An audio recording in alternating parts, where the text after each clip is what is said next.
on, push it.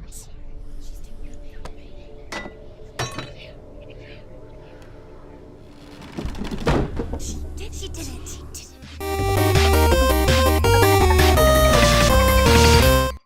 Hello, this is Eden with HelixxVR.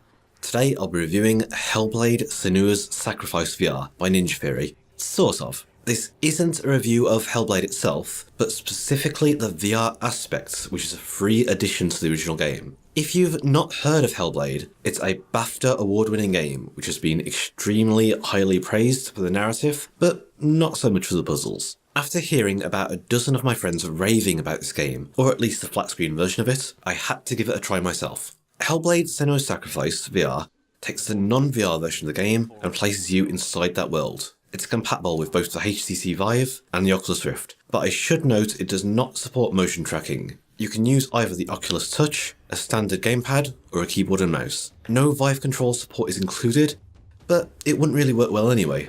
I would strongly recommend a standard gamepad such as an Xbox controller to play this game. Combat is not really going to be intuitive or easy otherwise. Unlike most VR games, it does not put you in the first person seen through Senua's eyes, but in the third person. You have options to see it in the tabletop mode where you are looking down at small figures, or in giant mode where you're looking up at enormous figures. But in the standard mode, Senua will be slightly larger than you.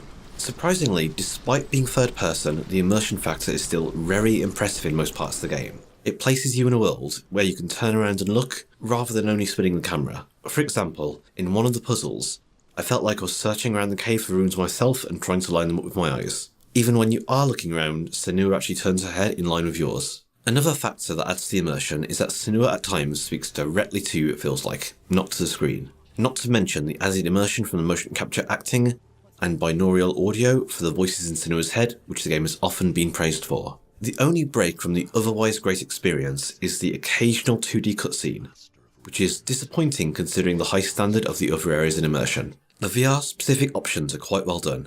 You have options not only for whether your headset is steering you, but in what situations, angles of snap turning or smooth, manual camera offsets, combat specific settings, and whether Senua is always kept in frame or not. A downside is that the requirements of this game are quite high. It asks for a GTX 1080 as a minimum, which is conveniently what I have at the moment. I personally had to turn down some graphical settings to medium for a perfectly smooth experience without frame drops, and I still had the occasional texture pop in. But it still looks amazing in VR.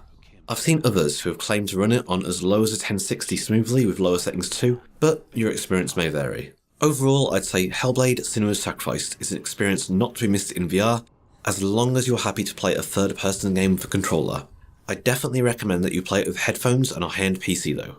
Do you think that these traditional sort of games have a place in VR? It's a bit of a controversial topic with some people, so let us know what you think by leaving a comment. Once again, this was Eden from HelixxVR. As always, if you'd like to see more content like this, please remember to like, hit that alert button, and subscribe.